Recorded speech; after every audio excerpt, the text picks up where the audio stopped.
Jack's home office sits right off the front foyer. Two sliding pocket doors open up to twilight blue and white wainscoting walls. Along the north-facing wall is a waist-high oak bookshelf. Inside the bookshelf is a signed Ryne Sandberg baseball Jack got September 21st, 1997. This was Ryne Sandberg's last game, and the last ball he would hit inside Wrigley Field. Coincidentally, this would be the last time Harry Carey would sing "Take Me Out to the Ball Game," as he died the following winter. Next to the baseball sat his high school yearbooks. All four lay stacked one on top of the other. "Best years of my life," he would say. Next to the books was a photo taken of Jack and his father, Roy, during a fishing trip to Yellow Lake, Wisconsin. Jack and Roy were still very close. Roy no longer lives in the area, but they talk every Saturday about how the Cubs or Bears have been playing that week. Above the bookshelf is a large 18 by 12 framed glossy print of a photo that Sarah, Jack's wife, took on their 5-year anniversary trip to Maui. Sarah had a passion for photography. It was her major in college. She bought a new Nikon DSLR specifically for the trip. Jack and Sarah spent every night walking the beach in front of the condo they had rented. Just walking and talking, all the while taking in the sunset. Sarah would take pictures and Jack looked for seashells and crabs that would pop out of the little holes in the sand, scurry sideways a few yards, and then dart back below the grains. In the middle of the office was a reproduction 19th century French oak desk with fluted legs. Simple, yet elegant. While in his office, Jack would sit in a leather-upholstered, wood-armed executive-style chair. It was the only piece of furniture in the house Jack personally had selected. He sat in the office 9 to 10 hours a day, so he felt he'd better be comfortable. Directly in front of the desk sat 2 chairs. The chairs were positioned 22 degrees at opposing outward angles from each other. The chairs were purchased for clients, but Jack's kid used them more. Each night they would climb up to either get help with their homework or just hang out. In front of the chairs, along the south-facing wall, was a large bay window. The window looked out on a wraparound porch and the front lawn beyond. On the lawn was a large maple. If he was lucky, he might catch a pair of squirrels chasing each other around the trunk. Most mornings, he would drink his coffee right there and just watch, appreciating his view and how far he had come. Jack was doing well, but he was humble and he would never say it. He didn't come from money. His parents gave him plenty of love, but not much else. After their farmhouse renovation was completed, Sarah insisted they drive down to the historic 3 Arts Club, the site of the new Restoration Hardware. This wasn't Steinhoffel's or even Ethan Allen. The line was blurred there between retail and a weekend getaway that comes with hired help. Sarah began to imagine what their home should be. By the end of the second day, Sarah was happy, and they had spent what most families spend on their first home. Jack was happy with his old lazy boy. He had won it off his neighbors in college in a game of Texas Hold'em. Hold'em was popular in his college days. Rounders came out a few years prior, and Chris Moneymaker had just won the World Series of Poker, which sent a wave of excitement across middle-class America. It was a modern-day gold rush. There is a strange allure to poker. It's easy to learn, and even easier to mistake luck for skill. That lazy boy was the first place Sarah and Jack hooked up. Seeing Jack win it was strangely satisfying for 19-year-old Sarah, like watching 2 lions challenge each other for dominance, and it was her boyfriend that came out on top. When Sarah got pregnant, the 2 of them had only been together 8 months. Jack was far from what you would call an adult. He played video games and smoked weed. He stayed up late and worked as a bouncer at a local pub. He always was a thinker. He never made rash decisions, unless of course he was drinking. After a few beers, he played off the cuff. It almost cost him his life on more than one occasion. One night at Sidetracks, a bar located next to the railroad which ran straight through the middle of Carbondale, his buddies told him they were heading to another bar across town. Jack had already bought himself a shot and one for the girl he was talking with. "I'll meet you at the car. Just give me 5 minutes," he said. The bartender handed him his drink, and as his fingers made contact with the tiny glass, he heard the horn of a freight train bearing down. He picked the shot glass off the sticky surface of the well-abused bar, threw his back his head. "Sorry, I gotta go," he said, and he bolted for the door.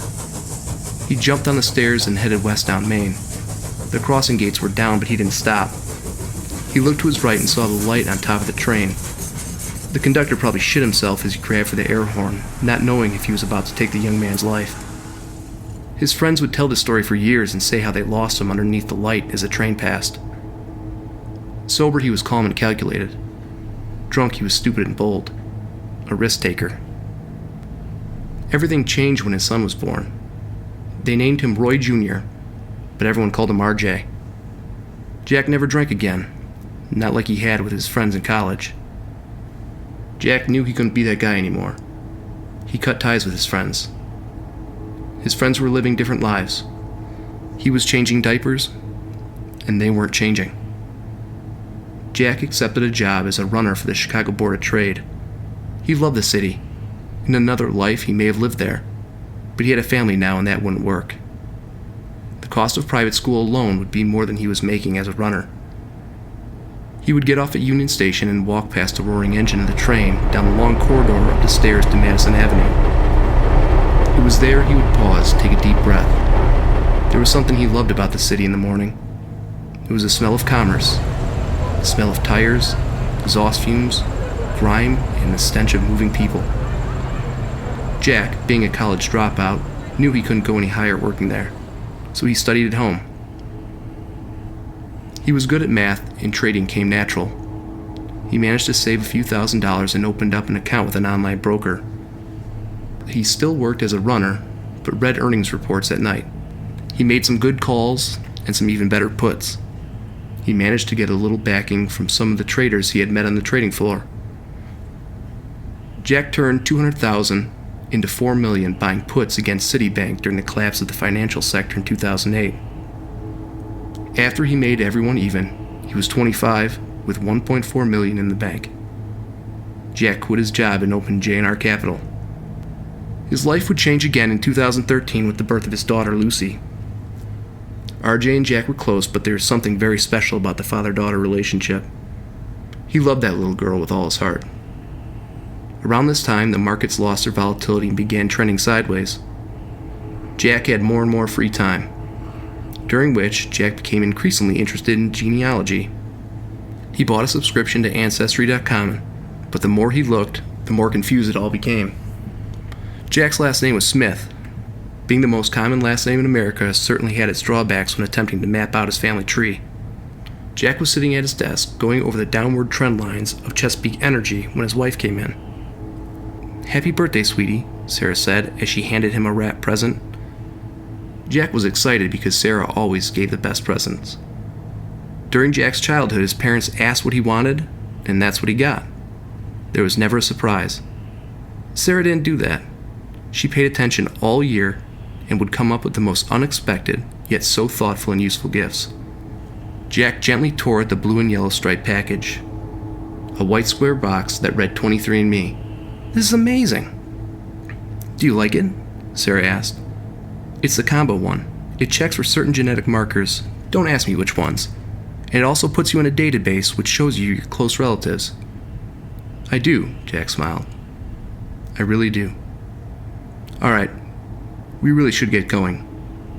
Jack and Sarah went to the same restaurants for both their birthdays. It was their favorite restaurant, after all. A small Italian restaurant in downtown Libertyville. They had been eating there since the night Jack proposed. Jack was so nervous that night. Sarah still jokes about how he fumbled his words ordering his meal. Jack knew she would say yes, but that didn't make it any less anxiety-producing. After the meal, they took a walk down Main Street. They came to a small park in front of an 1800s Greek Revival home. Jack stopped and dropped to his knee. When the DNA results came in, Jack was thankful he was not a carrier for the E4 variant of the APOE gene, and surprised to learn he was 5% Mongolian. He didn't look Mongolian, but he chalked it up to Genghis Khan's sexual prowess. 1 in every 200 men are direct descendants of him, Jack told Sarah. A few months passed and life went on as usual. Jack loved to read bedtime stories, and his favorite was One Fish, Two Fish. Lucy developed a love for the places you'll go. Much like every night, Jack would brush her teeth and get her in PJs. He would tuck her into her My Little Pony bedsheets, then take a seat next to her pillow and read her the story. As Jack read the last page, "Congratulations. Today is your day. You're off to great places. You're off and away." There was a knock at the door. Jack looked at his watch. Who's at the door at 9 o'clock? He thought. He kissed Lucy's forehead. She was already asleep. He walked out, closing the door softly as to not wake her, and headed towards the stairs. Sarah opened the door. "We're looking for Jack Smith, ma'am. Is he home?" a stern voice said. "1 second. Can I tell him who's here?" "Detective Post, ma'am." Jack rounded the banister. "What's going on, Sarah?" Looking at Jack, and then back at the gentleman on the porch. "There's a detective." "Pose, ma'am," the detective interrupted. "Jack Smith?" The detective now making eye contact with Jack. Jack nodded. "How can I—" Before he could finish, the detective grabbed Jack by the left wrist. In one smooth motion, he twisted Jack's arm behind his back, bending the wrist, forcing pressure on the ligaments that join the fingers and arms. "What the fuck is going on?" Jack snaps. "Jack?" Sarah cowardly whimpers as she tries to make heads and tails of the transgression taking place. "Take it easy. Give me 1 second, I'll explain everything," Post says. He slips a pair of chrome handcuffs from his belt line and places them around Jack's wrist. They were cold, Jack thought, as they gripped tightly. "My name is Detective Post from Lake County PD. I'm here to exercise a warrant for your arrest out of Lincoln, Nebraska." "Lincoln, Nebraska?" Jack says. "I've never even been to Lincoln, Nebraska." Jack says it, but it's a lie. He stayed at the Mary off I-80 last year, and he helped his father move to the Front Range just outside Boulder. "You have a warrant written by Judge Raymond Sands for 1 count of statutory rape." "What the fuck is he talking about, Jack?" Sarah pleads for an answer. "This has got to be a mistake, Sarah. We'll figure this out. Call Jimmy." Jimmy was Jack's brother and a local criminal defense attorney. "And see if you can get down to the police station," Jack yelled as he was led away to the squad car parked in the Pebblestone driveway. "Nice lantern," the accompanying officer says. The officer was African American, and he's referring to the black jockey statue holding the lantern. Jack could have explained to the cop that it wasn't a racist thing. It was actually a period piece that showed the way north for slaves traversing the Underground Railroad, but Jack didn't give a fuck about what this cop thought. Not tonight. The next morning, Jimmy arrived at the station. "I've got some good news and some bad news," he says. "The good news, Jimmy. You should be able to win this based on the statute of limitations. But the bad news is you can't post bail here," Jimmy explains. "What do you mean?" "You'll have to be transported to Lincoln and post bail there." "Statute of limitations? When are they saying this happened?" Jack asked from between his hands. 2002. "Jesus Christ, I was in high school in 2002. I hadn't been in Nebraska till last year, Jimmy." "It wasn't in Nebraska, Jack. It alleges you fathered a child to an underage girl. It says here you met in Cancun. Your DNA in the searchable family tree DNA database was linked to a baby born to a minor in Lincoln, Nebraska in 2003. "Time's up," an officer barks, sounding harsher than necessary but understandable given the population he works around. "I'll find a good lawyer in Lincoln by the time you get there." "Thanks, Jimmy." "Over here," pointing to a black line on the floor 3 feet from the steel door. The officer grabbed for his radio he had clipped on his khaki pants pocket. "I got one from the cafeteria to intake," he said, while making eye contact with Central Control. The steel door made a loud click and became slightly ajar. The officer walked Jack through 3 more doors and into the intake office. The intake officer brought Jack into the bathroom and strip searched him. "Didn't we already do this?" Jack questions. "Once on the way in, once on the way out. Don't want you taking any of those Bob Barkers home with you," the officer joked. Jack didn't laugh. Jack was led out to a waiting unmarked white van. The van was surrounded by 3 walls and 2 razor wire gates. "Normally you have to wait weeks for extradition. You must be someone special," the officer said as he helped Jack into the back seat. The 2 officers up front talked for the first few hours, but Jack wasn't listening. His mind wandered. Fathered a kid, he thought to himself. He knew what Jimmy was talking about. It had been 17 years since he thought about that night. Jack was 18 in the summer of 2002. All his friends were doing a high school graduation trip to Cancun, Mexico. They stayed at some all-inclusive hotel with the rest of the kids from the high school. From the moment they got to the hotel, the drinks flowed. Rum punch was popular. On the second day, while walking by the tourist shops, his roommate Matt was called over to a staircase that led from the street and adjacent storefronts to apartments above. The man was smaller than Matt. The clothes he wore looked like discarded hand-me-downs from middle-class American families. Jack bought coke from that man in the stairway. Not any coke that could have been found in the States. This was uncut cocaine. Well, if it was cut, it wasn't cut much. The boys spent the rest of the afternoon at the Cabana Beach Bar, drinking Mai Tais and rum punch, occasionally running back to do lines in their room. Jack remembered that cocaine well. It seemed to liquefy on the glass table, leaving an oily residue in its place after the line was blown. Jack went out with a group of guys to watch the Mike Tyson-Lennox Lewis fight. It was there Jack met June. Jack and Matt were up on the second-story balcony looking down on the people below.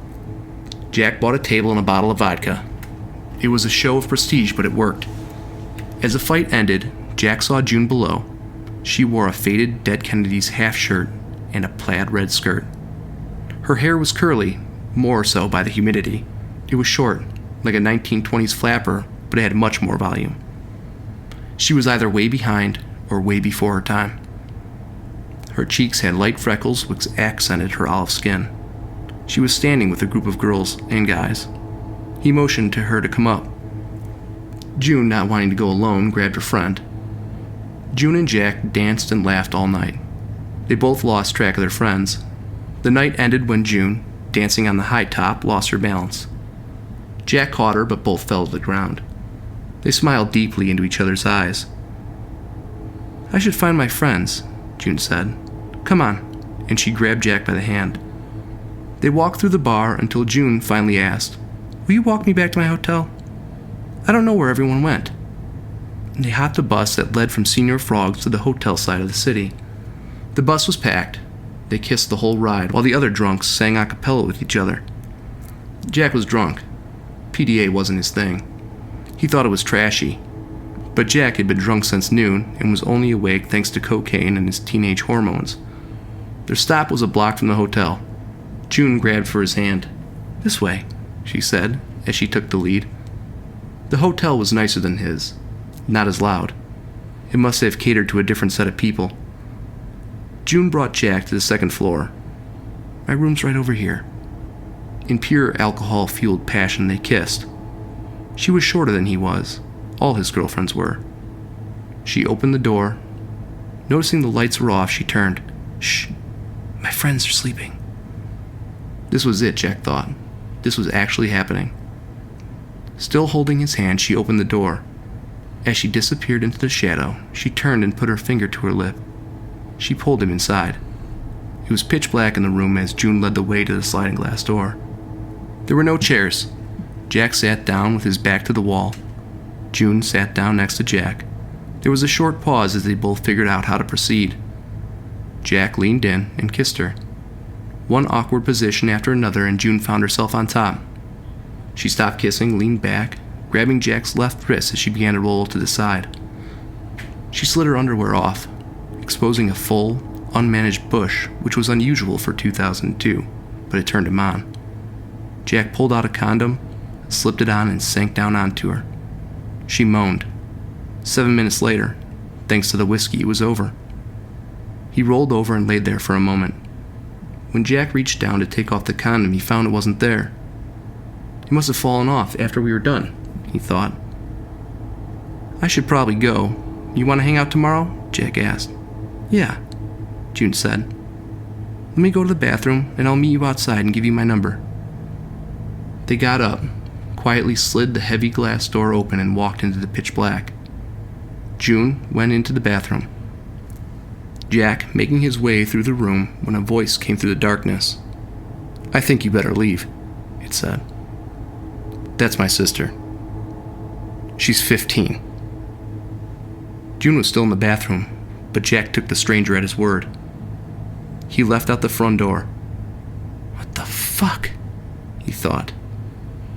He didn't stick around for an explanation. His mind ran wild. He was still drunk, but he felt dirty. In the time it took the voice in the darkness to utter those words, he went from on top of the world to pure and utter gutter trash.